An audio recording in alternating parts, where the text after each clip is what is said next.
Bonjour à tous, dans cette vidéo, je vais revenir sur un trade un petit peu particulier que j'ai joué autour des élections américaines. Le but pour moi, c'est aucunement de mettre des gains en avant, mais bien de m'appuyer sur ce trade pour faire de la pédagogie et m'en servir comme support pour parler d'une approche de trading que j'utilise beaucoup, mais qui est pourtant souvent très méconnue des particuliers. Alors reste bien avec moi pendant cette vidéo pour comprendre comment et pourquoi j'ai construit ce trade, pourquoi est-ce qu'il a fonctionné, et aussi voir les quelques réflexions qu'on peut en dégager et qui peuvent bénéficier à ton trading. Alors ce trade que j'ai joué autour des élections US, c'était un spread entre le Russell et le S&P. Quand je dis spread du coup, ça implique une position qui est imbriquée, où je vais être à la fois à l'achat sur le Russell et à la vente sur le S&P. L'idée et l'intérêt du spread ici, je dis bien ici parce qu'il y a d'autres cas d'application, il y a d'autres façons de le faire, il y a d'autres variantes dont on aura l'occasion peut-être de reparler dans une prochaine vidéo, mais l'idée et l'intérêt ici, c'est de ne pas finalement miser directement sur la performance de tout le marché boursier, de s'exposer à l'évolution d'un actif, mais bien d'essayer d'isoler finalement la relation intrinsèque, la performance relative entre un actif A et un actif B. En fait, je mise pas vraiment sur la hausse du Russell ou sur la baisse du S&P, je mise sur la performance relative entre les deux et du coup sur la surperformance du Russell par rapport au S&P. En fait, le pari que je fais, c'est juste de dire je pense que le Russell fera mieux que le S&P. Moi, c'est une stratégie qui m'intéresse beaucoup, que je déploie beaucoup. Déjà parce que ça me permet de me décorréler des marchés, ça me permet de travailler également sereinement quand il y a des moments où on est sur des marchés qui sont par exemple sur des plus hauts ou qui sont en pleine tendance baissière, on n'est pas forcément à l'aise à l'idée de rentrer dans ces scénarios-là. Quand on a un marché par exemple comme le FSB en début d'année qui explose tout à la hausse, on est toujours coincé à un moment donné, on se dit je suis pas à l'aise à l'idée d'acheter parce que j'ai un peu peur d'être le dernier à m'empaler tout en haut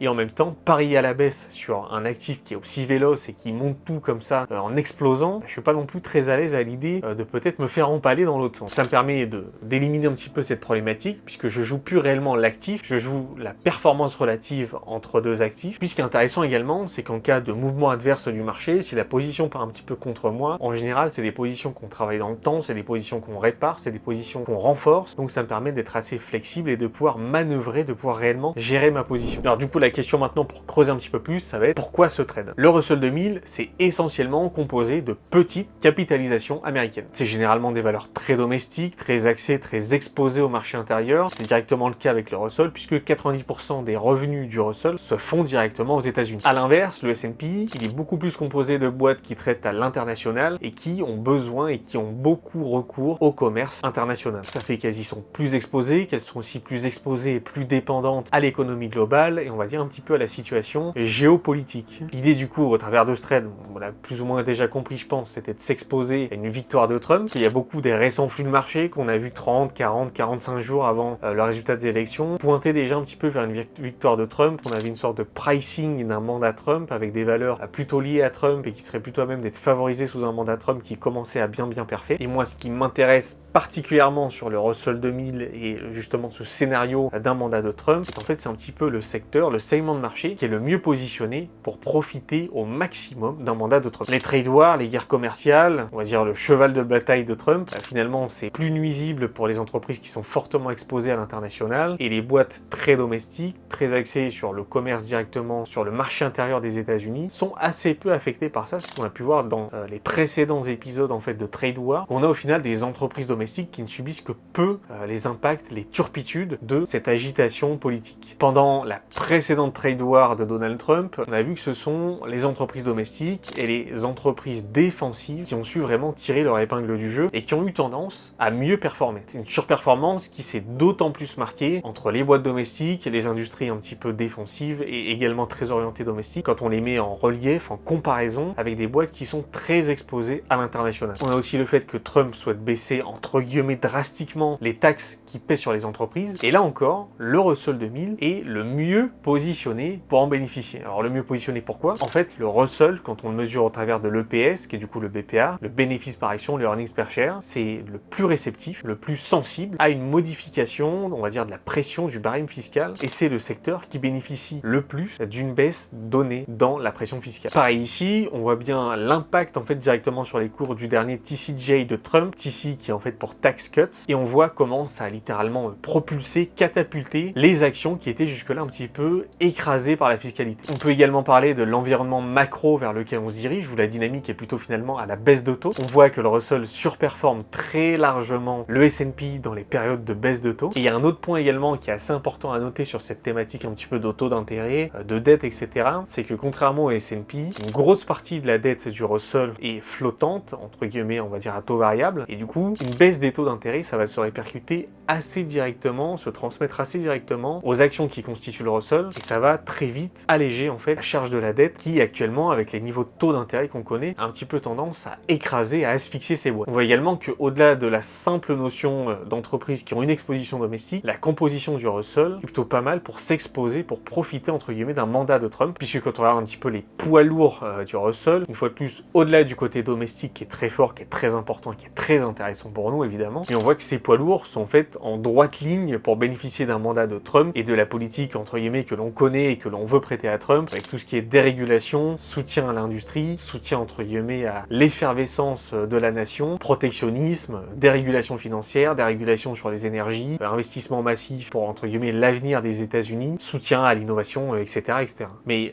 pour creuser encore un petit peu sur cette notion d'entreprise domestique, on le voit assez directement en fait dans ces graphiques que je vous ai sortis d'une note de Goldman Sachs. En fait, on regarde l'exposition des ventes et où est-ce que les ventes des entreprises sont réalisées. Dans ces tableaux, ce qu'on voit, c'est que la tech, c'est le segment qui est le plus exposé à l'international au niveau de ses ventes, au niveau de ses revenus. C'est donc le secteur, le segment de marché le plus susceptible d'être impacté par une trade war, on pourrait presque dire une Trump war, tellement ça lui est typique et tellement ça lui colle à la peau, cette notion de guerre commerciale. Et le point un peu plus problématique, c'est que justement, cette tech, ces Mag 7, c'est ce qui pèse lourd dans les indices américains, c'est ce qui drive les indices, c'est ce qui a le pouvoir de les catapulter à la hausse vers de nouveaux sommets, ou de réellement traîner tout un indice, que ce soit du Nasdaq ou du S&P, à la cave. Bon, il y a encore en vrai pas mal d'éléments qu'on pourrait invoquer, mais là vous avez, je pense déjà à peu près le principal, ce qui compte finalement le plus, et j'essaye autant que faire se peut de garder cette vidéo, on va dire, assez concise, assez synthétique et digeste. Donc là, normalement, avec tous ces petits éléments que je viens de vous donner, vous avez déjà une meilleure compréhension un petit peu de la chose, de l'idée qu'il y avait derrière ce trade, de pourquoi on l'a agencé, pourquoi on l'a modelé comme ça. À la fois sur le côté, pourquoi le Russell est très intéressant dans le cas d'un scénario favorable à Trump, aussi pourquoi est-ce que c'est intéressant de mettre du S&P en face. S&P contient beaucoup de poids lourds du coup. Là, sur ce graphique, tu vois que le fait d'être long Russell et short S&P, finalement, autour de l'élection US, c'est plutôt une idée de trading qui a très bien marché, qui a très bien performé. Et c'est d'ailleurs une idée de trading que j'avais proposée bien avant dans le Discord GLT, on était à l'été 2024, en expliquant dès lors qu'il était peut-être intéressant de commencer à chercher des longs Russell contre des short S&P en spread, ou pourquoi pas du long RSP equal weight contre du short S&P. Et on voit que depuis qu'on a laissé immerger un petit peu ces idées de trading, il y a quand même eu quelques très beaux coups à faire, et c'était plutôt finalement la direction favorable et la direction la plus aisée à prendre. Alors maintenant qu'on a vu tout ça, on peut rentrer peut-être dans la partie un peu plus technique, un peu plus poussée et intéressante de la vidéo, en ce sens que parler finalement de l'idée du trade et du résultat du trade, à mes yeux, c'est qu'une petite partie du job. Pour moi, en fait, le vrai boulot, après chaque trade, ou même pendant le trade des fois, c'est de l'analyser le plus objectivement possible et voir ce qu'on pouvait mieux faire sur le trade en lui-même, et voir surtout si autour de nous, il n'y avait pas mieux à faire. Déjà, sur la durée de détention, j'ai tenu le trade en fait quasiment que sur les élections. Je vais me dire pourquoi? Parce que à l'instant T, c'est l'effet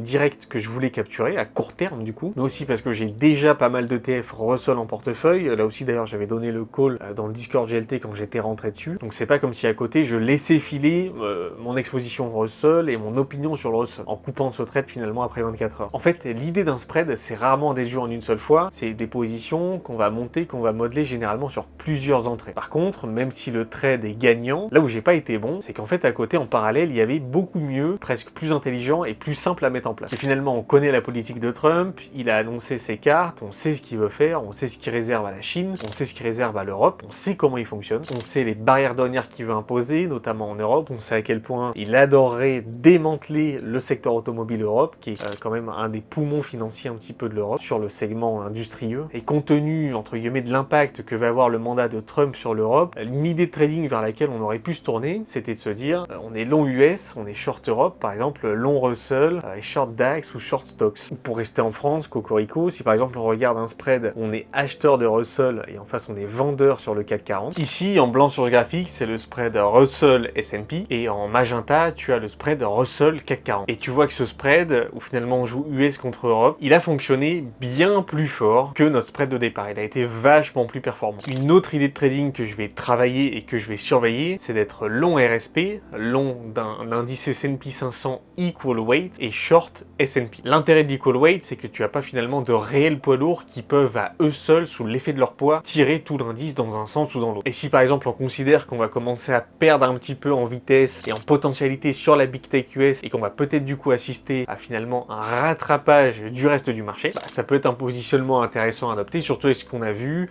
avec l'impact qu'on peut avoir sur les Mag 7, sur la Big Tech US du fait d'une potentielle trade war, avec le fait que entre guillemets les arbres ne montent pas au ciel et on commence peut-être à arriver un petit peu sur des plafonds de verre en termes de peut-être de croissance des bénéfices, de croissance des ventes qu'on peut attendre. Mais du coup voilà, c'est juste une petite idée en plus que je te lâche comme ça pendant la vidéo, que ça me permet de te montrer un petit peu finalement à la lumière un peu des éléments qu'on a abordés pendant cette vidéo, comment on peut essayer de dégager d'autres idées de trading, de raisonner pour commencer à repérer un petit peu, essayer d'anticiper des opportunités, des choses qui peuvent être sympas à exploiter sur un plan macro avec les éléments qu'on a vus qui ont motivé au départ un spread Russell S&P. On arrive maintenant un petit peu au bout de cette vidéo. J'espère que ça t'a permis de comprendre un petit peu comment on structure une idée macro, comment on part d'une vue macro de départ, d'une analyse un petit peu macro. Là finalement c'est vachement concentré sur le côté Trump, les spécificités un petit peu de son mandat, de ce qu'il va faire, de sa politique, quel impact ça a, qui va être positivement impacté, plutôt négativement impacté, et commencer à articuler des idées de trading autour de ça. Tu as vu également qu'il y a un vrai travail post-trade à faire. On a vu que par exemple sur le long Russell, short S&P,